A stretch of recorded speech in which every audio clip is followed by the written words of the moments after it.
Hi everyone, you're welcome to MyProfessorNote. So in this video, we are covering the remaining part of our quick revision series, right? In our earlier video, we were discussing about the Shakespeare, and here we will discuss the remaining part of it. And if you like the effort, so you can appreciate it with your one like, one share, and one subscribe. So let's start the video. So King Lear, Shakespearean play, which was written when he was quarantined. In 1593 to 1594, when the theatres were closed because of plague, Shakespeare wrote the King Lear and the other two poems with the Platonic theme, which is Venus and Adonis and the Rape of Lucrece. Venus and Adonis is referred to the Henry Wriothesley and the Earl of Southampton. Rape of Lucrece is about the virtuous wife Lucrece, who is raped by the lustful Tarquin. Influenced by Ovid's Metamorphoses, this poem of the Rape of Lucrece. Now, another thing to know here is about his sonnets. Sonnets he wrote is all 154. They were published in the 1609. 1 to 126 to a young man, they are referred here. 127 to 152 refer to the Dark Lady. 153 to 154 refer to the love god Cupid. And the rhyming scheme of Shakespearean sonnet is A B A B C D C D E F E F G G. And one thing I forgot here to say that the King Lear inspired the Captain Ahab character in the Moby Dick. This classic tragic hero is inspired by the King Lear. And the psychoanalyst Sigmund Freud drew on Shakespearean psychology for his theories of human nature, particularly from the Hamlet. Right? The Two Gentlemen of Verona is a comedy by the William Shakespeare, and it is the first of his plays in which a heroine dresses as a boy. Heroine is a Sylvia. So make sure you remember some of these most important things. And one thing I missed here is the Shakespeare scholar. Shakespeare scholar is the Jonathan Bate. Let's move further and talk about the remaining authors and playwrights. Benjamin Jonson, or Ben Jonson. He is a poet, a dramatist, also a critic, because all of his plays, his poems, whatever he has written, there is a plenty of criticism. And one of his famous critical work is The Timber or Discoveries. In all his criticism, he wanted a writer to write well, not by chance but knowingly. His play, Volpone, which means Sly Fox, it is produced between 1605 to 1606. Here, the Volpone is consumed by greed. Right? Every single day, he begins his day by worshipping his gold. He compares it with the Roman god Venus. This play has an element of the city comedy. It is a beast fable. Right? It is a merciless satire of greed and lust. Right? And this play is influenced by the Aristophanes. Second play here, the Epicene or the Silent Women. It is a comedy produced in the 1609. And this play, Epicene, the Silent Women, is lauded, praised by the John Dryden in his essay of dramatic poesy in 1668 as a most nearly perfect example of the English drama. So make sure you remember it. Then the characters of it: morose, who love the silence; mute, his servant; cut beard, his barber; and Dauphin, his nephew. There is a true wit, right? And the lady Epicene, who is a boy disguised as a woman. It is a trick played by the Dauphin on his uncle so he can get the share of the property. Right? Then we had the pleasure reconciled to virtue. This is a masque written by the Ben Jonson. Another play is the Alchemist. It is produced in 1610. Plague is raging in London. So to avoid the sickness, Lovett moved to the countryside and left his servant Jeremy to watch the house. But this was a mistake. In his master's absence, Jeremy styles himself as a face and team up with the conman Subtle and the prostitute Doll Common to run a scamming enterprise from the house. There is a Sir Epicure Mammon who wants to gain the Philosopher's Stone, which can transform base metal to gold. Their first customer is Dapper, who wants Subtle to help him in his gambling ambitions with his necromantic skills. So Subtle has a necromantic skills, and Dapper, who is their first customer, want to help him with these skill so he can win in his gamble. Then we have the Everyman in His Humor, which is produced in the 1598. Play is in the 5 acts, and it is based on the 4 humors of the medieval physiology, right? And these 4 humors, which is about these four liquids in the human body, which is the blood, phlegm, yellow bile, and the black bile. Black bile means the melancholy, right? Then we have the George Chapman, another playwright. He is famous for his Blind Beggar of Alexandria, right?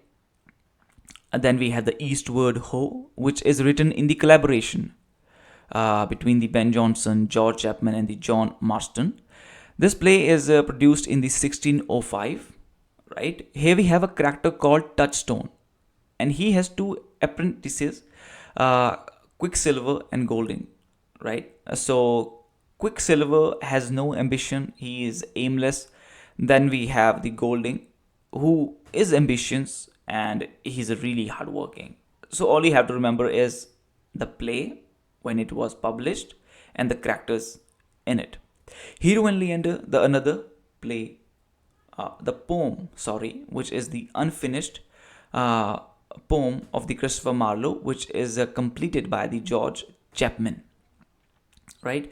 Here the character Hero, she's extremely beautiful, and she is mistaken by Cupid for Venus, goddess of love. Leander, her lover, has feminine beauty, right? So this is the retelling of the Greek myth of Hero and Leander. George Chapman also translated the Homer's Iliad and Odyssey. Another playwright we have here is the Beaumont and Fletcher. They used to write the joint play. The first work of them is the Philoster, which is the 1620 produced. Setting is the Sisley. This play is influenced by the work of Philip Sidney, especially by the Arcadia. Philoster here is in love with Arethusa, and their intermediary, as we have seen in the 12th night, right? The same concept is here. Bellario, she is a woman and infatuated by the Philoster and infatuated with the Philoster, but sharing the love letters or the information between the Philoster and the Arethusa. So here we also have a cross-dressing theme. Here is a woman dressed as a boy or a man. The Maid's Tragedy 1619 produced.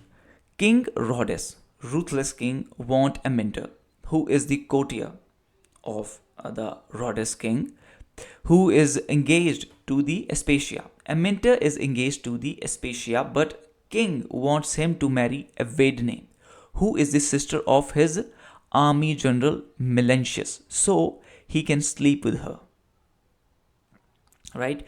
Beaumont and Fletcher also wrote a popular comedy, which is The Night of the Burning Pestle, which is performed 1607. It is a satire on rising middle class and on the chivalric romances. It has a play within a play. The London Merchant is the name of the play, which is a satire on the rising middle class, right? And this play, Night of the Burning Pestle, is a satire on the chivalric romances. Okay, you have to remember some of these things. Then we have the John Webster, right? His most famous play is the Duchess of Malfi. Duchess of Malfi is a great play, sir, right? Because it is completely against the tradition of the 17th century, the way women were represented on the stage. This play defies the convention of 17th century. He showed a woman here who accepted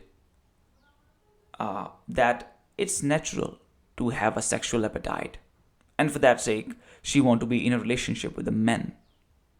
And this thing has shaken the whole system of 17th century when you going to stage such a play. Here, the Duchess of Malfi is a central character, right? And this is a tragic play. She is the tragic protagonist, she is a tragic victim, and she is the central character that we only have seen is the Hamlet and some of the other tragedies. Mostly only the men is the center, but here the women. And who is virtuous and also have these sexual desires. And she is not ashamed of it. She is accepting it as a natural thing, right? And what is the perspective of society now going to be about her? That will be surely a thing to enjoy here. The Duchess brothers, which is a Cardinal and the Ferdinand, they are merely the mouthpieces for the misogynist discourse of this era, right? That women are immoral, they are weak-minded and all this thing. So this play is published in the 1625, and Duchess of Malfi died at the end of the Act 4. Make sure you remember it. These are some of the informations that you need to know. Setting of this play is the court of Malfi, and she is the protagonist. Duchess of Malfi is the protagonist. Okay. Then we have the another play of the John Webster here, which is the White Devil. The play is about exploring the reality of people, right? I mean, what they actually are and what they try to appear, that we also see in our daily lives. Here, the character Bracciano having affair with the Vittoria, and both of them are married. Bracciano with Isabella and Vittoria with the Camillo. And later with Flaminio, who is the brother of Vittoria, Bracciano planned the murder of both of them, Isabella and Camillo. And then both of these people, Bracciano and Vittoria, are killed or murdered by the Francisco, who is the brother of Isabella, and Lodovico, who is the lover of Isabella. Right? So make sure you remember these character names. We have Thomas Middleton. Right? So Thomas Middleton is very famous for his play called A Game at a Chess. Right? A Game at a Chess is written in the 1624. First time it was staged in the 1624. The characters are known here as a white knight, as a black king, and the setting of the play is the chessboard. The black king represent here the Spain, and the white knight represent here the England, white England, pure England. So this play is about the Spain wants to convert the England to the Catholicism, but they failed in their attempt. The play begins with the ghost of the Ignatius Lamon, who is the father of the Jesuit or the father of the Jesus Society. He is talking to the error, his servant. He said that there is a one part of this world that we were unable to convert or control, that is England. And error said that I am having a dream. Here the black pieces representing the Catholic Church and the white pieces representing the Anglican Church. And Ignatius said that let me see the dream. Here the black king is checkmated by the white knight Prince Charles, and they win the game. It talks about the international situation of that time period. Another play by the Thomas Middleton is the Changeling, which is published in the 1622. Here we have the three definitions. This word changeling has three definitions. Very first is the changeable person. Another one is the surreptitiously exchanged for another. And third is the idiot. And here in this play, we have the comparison between the two women who appears in the two plots. This play has two plots. At the very first plot, we have the Beatrice, who is engaged to the Alonso, but falling in love with the Else Mero, the second person. And then with the De Flores, the third person, she planned the murder of Alonso, and she has to pay him back by making love to him. Another plot, here we have the Isabella. She is married to the Elibius, and they are two people after her, that is Franciscus and the Antonio. They are in love with the Isabella, but she remained true to her marriage and did not give in to the temptation. So now it shows that now there is a comparison between the immoral Beatrice and the moral Isabella. Who you gonna like? Obviously Isabella, right? A trick to catch the old one, 1608. The character we need to remember is the Whitgood, right? Horde and his lover Joyce. So here the Whitgood has spent all his money on a courtesan, and now he plays a trick to pass this courtesan as a rich widow. So people start to come to propose her. They want to marry her so they can get a share of her property. And the first person they made fool out of, the Horde here, who got married to her, right? And then he had to pay the money of all the creditors of the Whitgood. So this is why he played this trick. Play is published in the 1608. Make sure. Performed. They were published later, because this is very natural now to say this is published, because we mostly talk about novels and texts. That's why this word is very habit has been it become. A Fair Quarrel, another tragic comedy, 1617. It is written in the collaboration between William Raleigh and the Thomas Middleton. All right, game of chess we have shared here. In a game at a chess, I forgot some of the things here, that you can go through all the writers, all the characters of this play, because they are very sure, because they are representing someone. Like your White King represent the James I of England, right? And Black King represent the King of Spain, which is Philip IV. Okay, let's talk about the another playwright here, which is Thomas Heywood. He contributed 220 plays, and his play about Elizabeth is If You Know Not Me, You Know Nobody. This play was written about the Elizabeth by the Thomas Heywood. His work, Women Killed with Kindness, which is a domestic tragedy, which is in contrast to the other Elizabethan and the Jacobean tragedies. This play, A Woman Killed with Kindness, is about the relationship between a man and woman and the female sexuality and the social norms of the Elizabethan era. Right? And when you know such a thing about a play, it satisfies your curiosity. Oh, this is what this play actually about. And this is how we're going to discuss every single thing in our online classes. Because when you start a play, just that this is the character, this is the date, yeah, for the sake of objective approach, this is all right. But I'm talking about satisfying your curiosity. And for that, you have to read a work from a critical approach. Well, this is a different topic. So here, A Woman Killed with the Kindness, which is performed in the 1603 and published in the 1607. Here we have a married couple of John Frankfurt and Anne. Wendell is a house guest who took the advantage of the John's hospitality and seduced Anne.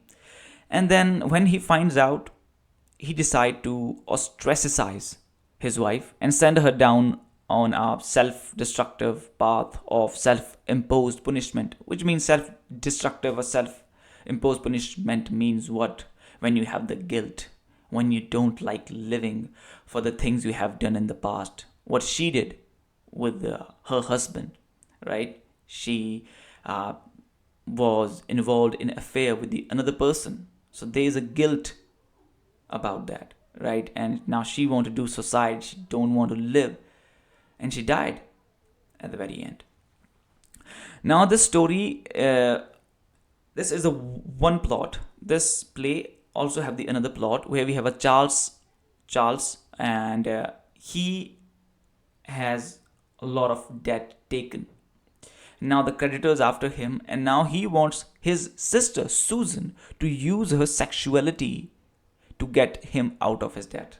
So what sort of brother he is? I think that is the work of literature, right? If there's a someone who is doing this, and then there's a something like this is written, and when they will see the play on it, what they will feel like, Don't they want to change their self? If they really have been lost that divine vision, for sure they will not change. For example, there is whatever is happening in Afghanistan, right? If you really are literature lover, whatever you say, I don't even like this word anymore because you don't mean it. Yeah, you mean it just for the sake of reading. Well, I cannot define what actually it means. It depends person to person, right? I'm sorry, hurting your sentiments.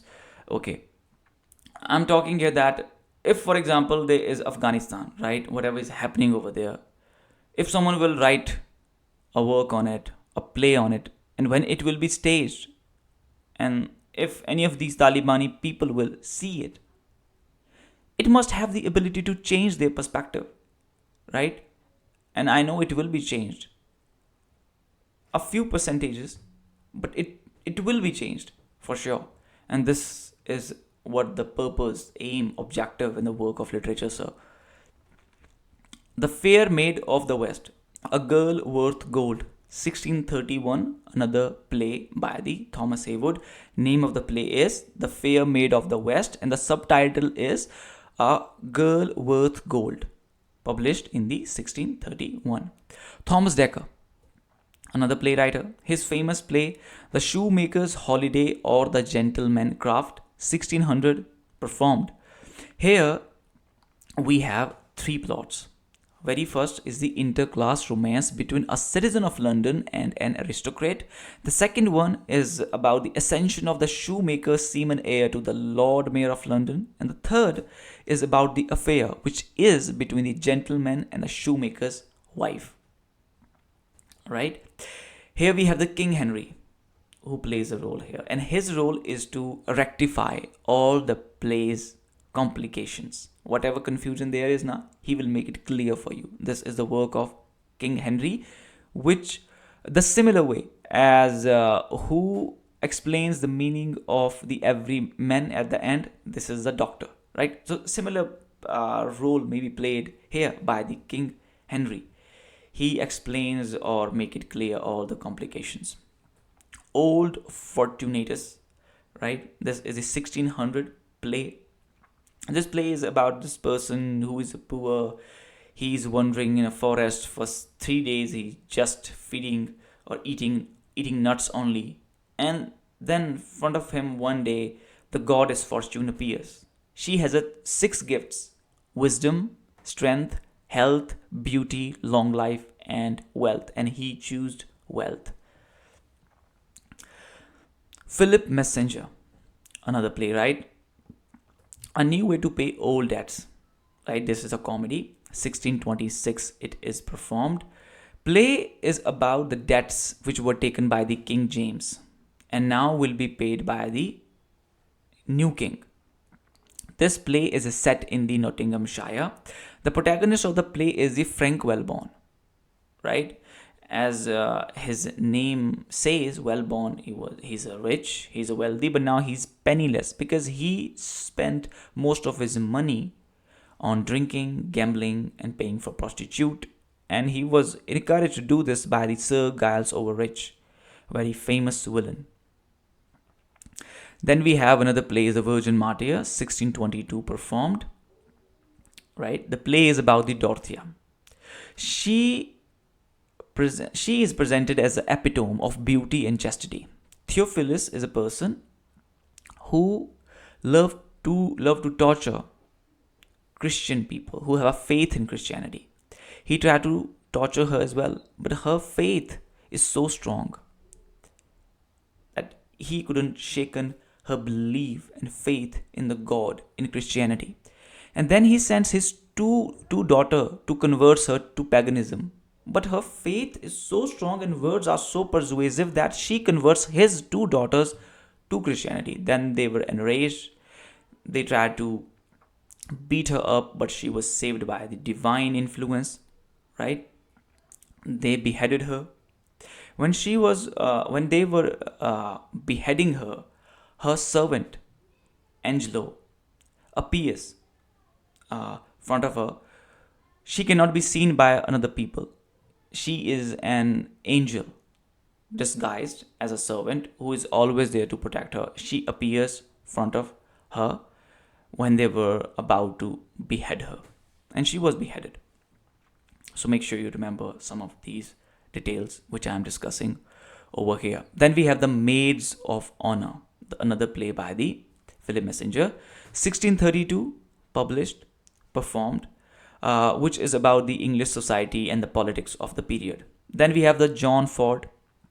His play, It's Pity She's a Whore, is the first play in English to take the incestuous lovers as a main protagonist, right? And he treats them here with some sympathy. Otherwise, we see that how do we look at someone who having a incestuous affair, right?